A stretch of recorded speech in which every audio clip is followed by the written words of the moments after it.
and welcome to This is Nigeria, the program that showcases Nigeria's investment and development opportunities across the 36 states of Nigeria, plus the FCT. Today we're looking at the COVID-19 situation in Nigeria. It's an appraisal, how much government has done, what the private sector has done, and us as citizens of the country, what we need to do. We need to be responsible as citizens of Nigeria. The whole world is on shutdown. We're not alone. It's a pandemic that has swept across the world. Economies are shut down. Structures, people, everybody is on lockdown. Now, we've never experienced it in this generation. The last time that happened was in 1918, which many people from that era are not even around. So today we're taking an appraisal of what has happened so far. And I have some very erudite speakers in the house. So don't go away. We'll be back.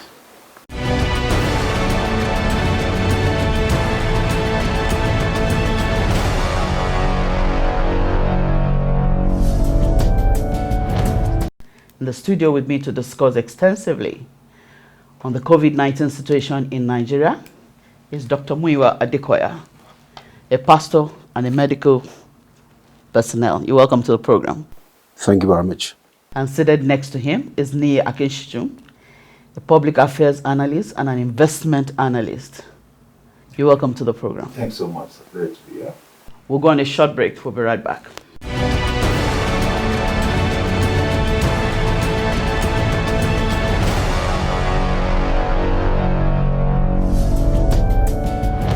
Welcome back if you're just joining us.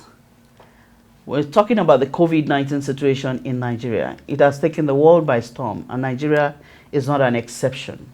Every sector of the economy is on shutdown, except essential services. The medical, pharmaceuticals, food, and journalists like myself, we're still on duty. We didn't see this coming, Dr. Muyiwa. Yes. And it has taken us, in fact, some people have the opinion that it is a scam, that these numbers are being generated, it's political, it's not real, oh, there's no COVID. Can you give us your own assessment? We didn't see it coming. It's been in China for some time, I mean, from last year, maybe around about November, December, but the World Health Organization announced, I think in January, that the COVID-19 is a global emergency. And not many people began to take it seriously as China, where it actually came from. Not many countries began to take it very seriously. And people didn't start taking measures until probably the end of January or sometime in February, even some countries in March. In Nigeria, we have a tendency of practically not believing so many things. And I'm speaking from a medical perspective, not just skeptics. Yes, I think it's because of who we are. Some people will say, well, it's because government has not done well over time. That's why we're skeptics, and that's why we're unsure of anything that they tell us. Well, that is part of it. But let us also understand that government, the people that we call government, or who are there in whatever tier of government, whether it's executive, whether it's the judiciary, whether it's the legislature, they are people from the larger society of Nigeria. I would say, one, as a doctor, and I have a lot of people also who are in the front lines, in and outside this country, and who are the isolation centers. COVID-19 is very real. It's absolutely real. I have people who are related, people that I went to school with, people that are related. Some people have, have actually contacted the COVID-19 and been proven empirically, and some people have even died. And it's not something, I noticed that this issue of the fact that COVID-19 is a hoax and all of that is actually gained traction. A lot of people, you see a lot of people are going to school telling you that it's all a business issue, that try to make money out of it. Please, I just want to appeal to Nigerians that COVID-19 is real. It is not anything phantom. It is not a ruse. It is something that is very real. People are actually dying by it. People are dying by it. And it's something we should take very, very seriously. All right. Yeah, Akinsiju. What is your assessment of the COVID situation in Nigeria? Well, I think that the doctor is properly empowered, to take a position on that. And I can't possibly even engage with him on that. As a stakeholder? As a stakeholder, I think some Nigerians, not many, some Nigerians are naturally cynical, and they are expressing that. Again, if you also understand the character of COVID-19, it is incipient, it's a mutating virus. It is also a virus that has differentiation in its exhibition, in its reflections. In some people, asymptomatic, as a medical practitioner will say, you won't see any symptom. And you'll be sharing and spreading. And it's being spread. In some people, it comes in different symptoms of illness, fever, cold, lung diseases and all that. So because there are no exact defined ways of even understanding what it is, creates a confusion in the environment for people's perception, So where you say, some people will say they have been isolated.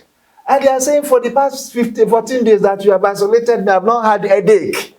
You have not even given me anything. So what that person is communicating to the larger community is that, see, they are saying I have this thing, but I'm saying I don't have it. But the truth is that because of and that's why I said it is incipient.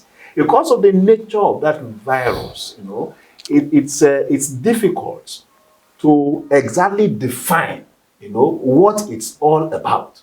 But the thematic description of it is that it is an infectious disease. Confirmed. It is a reality that is with us. And it is affecting the roots of human civilization. Human civilization is pivoted on socializing. And once human beings are not socializing, you have challenges, even with existentialism.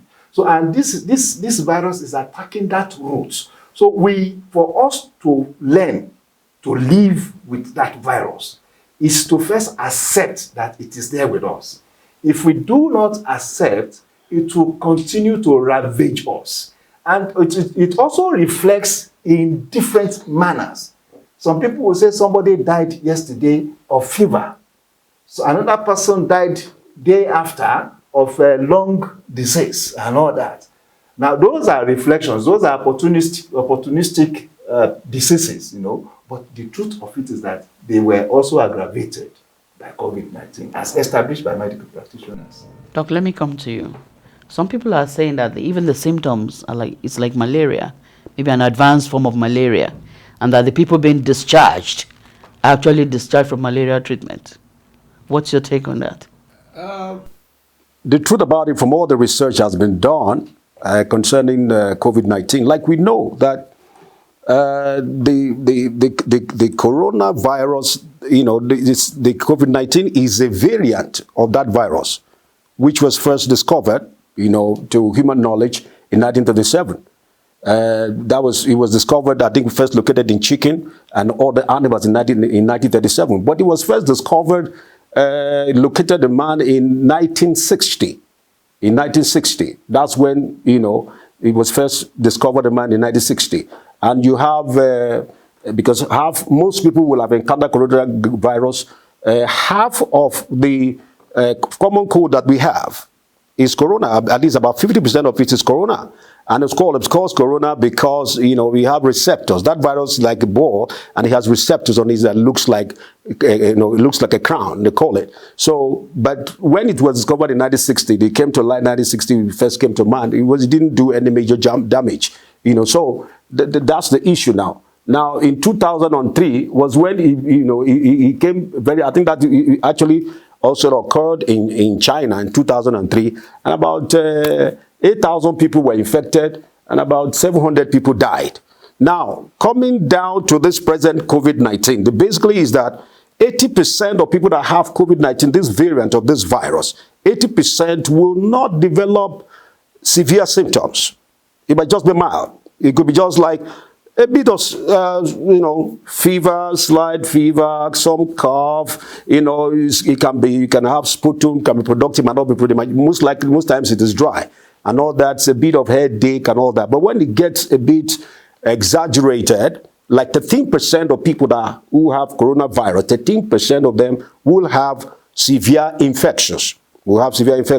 And maybe they develop, the strong becomes, the cough becomes worse, the headache, the fever is very high. Then, sometimes people lose the sense of smell, the sense of taste. But the most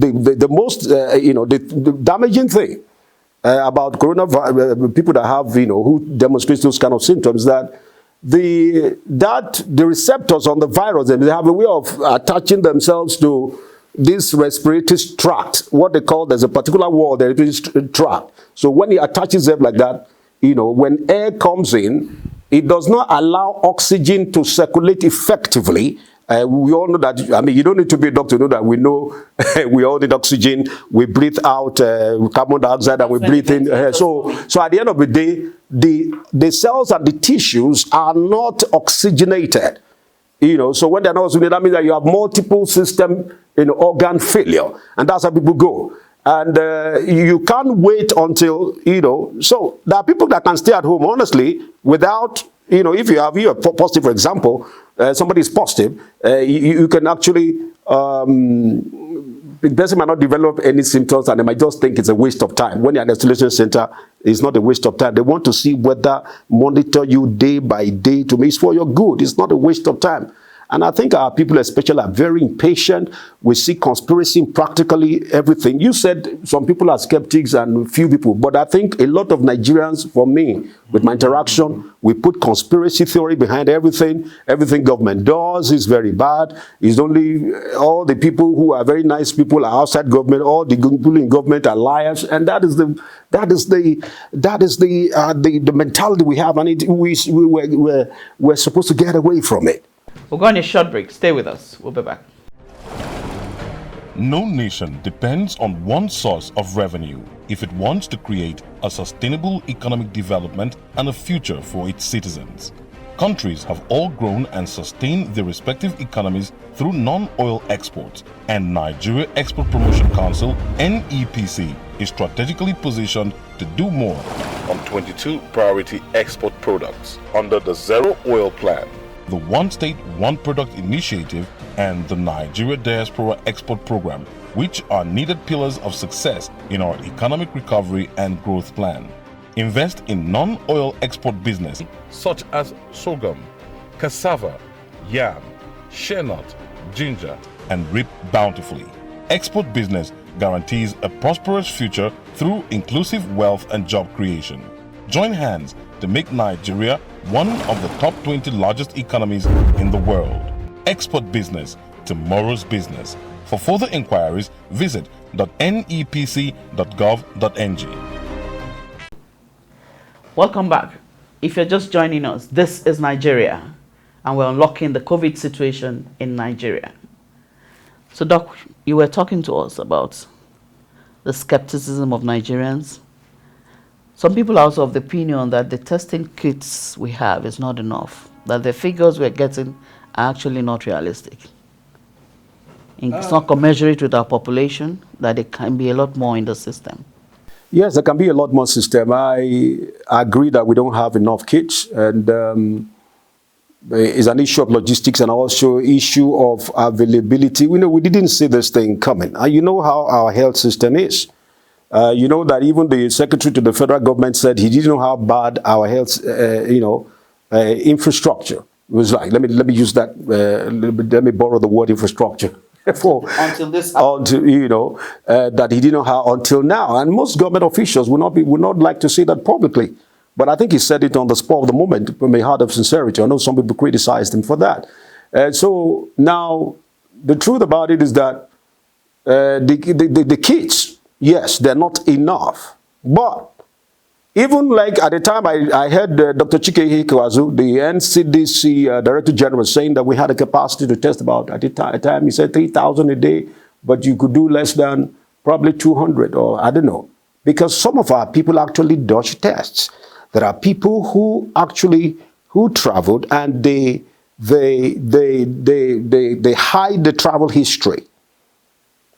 Even those on the aircraft, they give fake numbers, fake that, so that you're not able to trace them. And it's for their good and for the good of the society also. So now we have a tendency, or we're always talking about what government is not doing. We don't talk about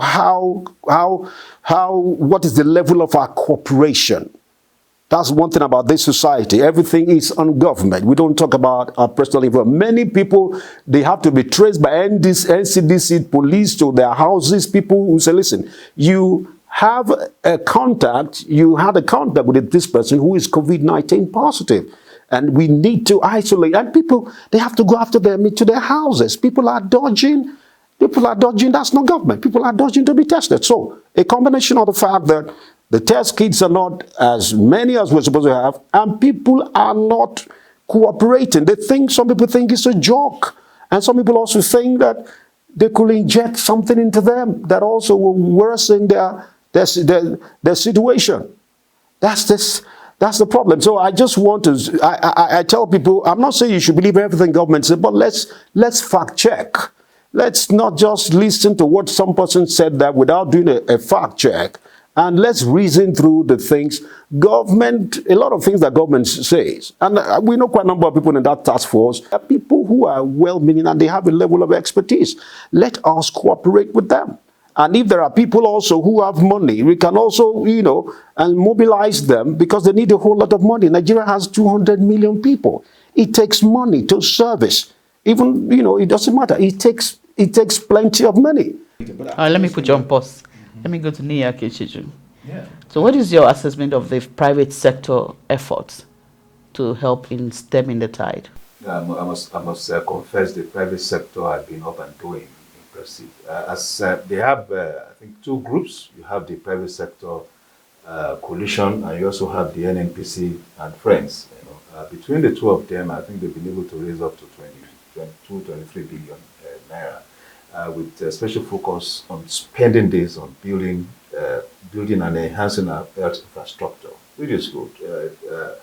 At normal times, we had this kind of support, it would have prepared us. Yes. But again, it's okay that we have a group of conscious, progressive-minded people that are also bonding, with the challenges as it were. So the private sector has been very fine, been doing well. The president had also acknowledged, their interventions. And I must also commend the transparency applied, in how the money would be dispensed, and expended. It's a clear show of public can follow the money. The PTF does not have authority of spending. They don't have authority of procurement. It's the contributing, donating entities that determine what they want to spend and also determine the procurement processes. The donations to government directly goes into specific identified banks. I think about 5. 5 of them with direct linkage to the TSA. So you can easily follow how the money is to be expended. So to that extent, I think we should thank the private sector for this kind of interventions. For the first time, not for the first time, private sector operators would always look at the balance sheets before they make commitments. But if you see the huge sum of money that rolled, even in the first 3 weeks, the first 10 billionaire targets, I don't know if we can name names, but 10 names, 10 billion, the first instance, it's quite impressive. I'm talking about tests. I think to a large extent, what Nigeria, the option Nigeria decided to adopt is a stand on rock approach. While some countries decided to use the fast, easy test approach, which may also be liable to errors and all that, Nigeria decided to adopt the test approach that once you have the result, you are sure of it. And that's the molecular something. Yeah, it may be slower, but the figures are right. Yes. And by the way, we don't have the technology. We have to import this technology. By the third week of the first identification of the virus in Nigeria, most countries stopped exports, banned exports of these products from their jurisdictions. So which means we were actually vulnerable, you know. So we had to start begging more or less. But thankfully to Jack Ma, you know, Alibaba Foundation, the first set of beyond what government had procured, the first set of support came from him, you know, and to other countries in Africa, and that tells you our own vulnerability that keeps staring at us. If once those other economies, those other countries or jurisdictions close down, we are left dry. We're exposed. They are exposed, you know, and that's what we experience now. But thankfully, the constitution of the PTF and the capacity the PTF has shown, you know, to engage these challenges, that's what helped us. And I like to mention this: tracking infected parties, third parties, is the most difficult aspect, you know, of this challenge, as it were. Even the US, the first initial burst, you know, of infection, it was because they lacked capacity to track. Even America. Yes, that was the first challenge they had, and that's why the thing spread, you know. But we are lucky because the NCDC, when it was established and formalized in 2014, 2015, commenced a program of training, you know, health workers, public health workers from the states. And so from between 2009 and 2019, they are trained more than 3,000 such people, you know, ready to track. Of course, because of the Lassa fever challenge too. Ebola. So that is what we are enjoying now.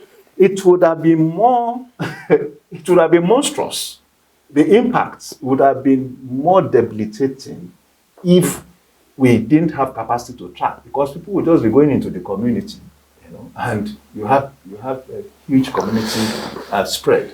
And when you have that, as doctor said, 80% of these people will not be affected.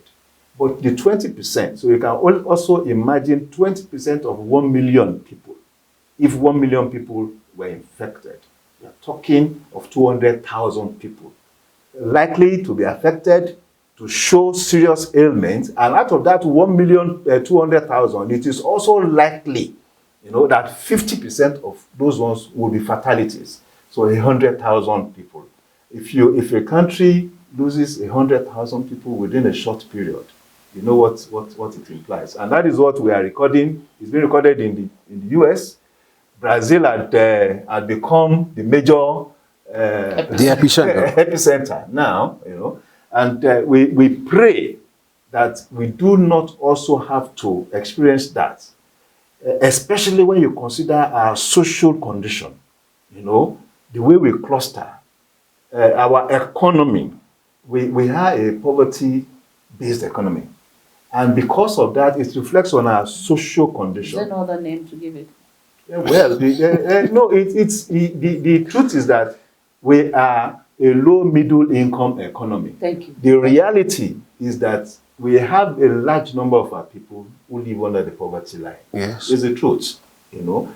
It is only a government that is focusing on moving people out of that poverty circle, you know, or poverty line, that we would, you know, encourage. And that, to me, is what this government is doing. But the reality really is that when you have more than 50, 60, 70 million people living under the poverty line, that is what defines your economy. It is not the few numbers of people that can eat, that can exist on more than $2 a day. It is those people that exist under $2 that defines your economy. And that is why Nigerians must be conscious. Those people that live under $2 a day are not likely to sleep 1 in a room. They are likely to sleep 20 in a room. And that is a nurturing point for the spread of infections. Well, it's a wrap on This is Nigeria Today, and we've been talking COVID-19 situation. It's an appraiser, and we got a lot of perspective from the erudite speakers who came on into the studio. Look at Dr. Muyiwa Adekoya.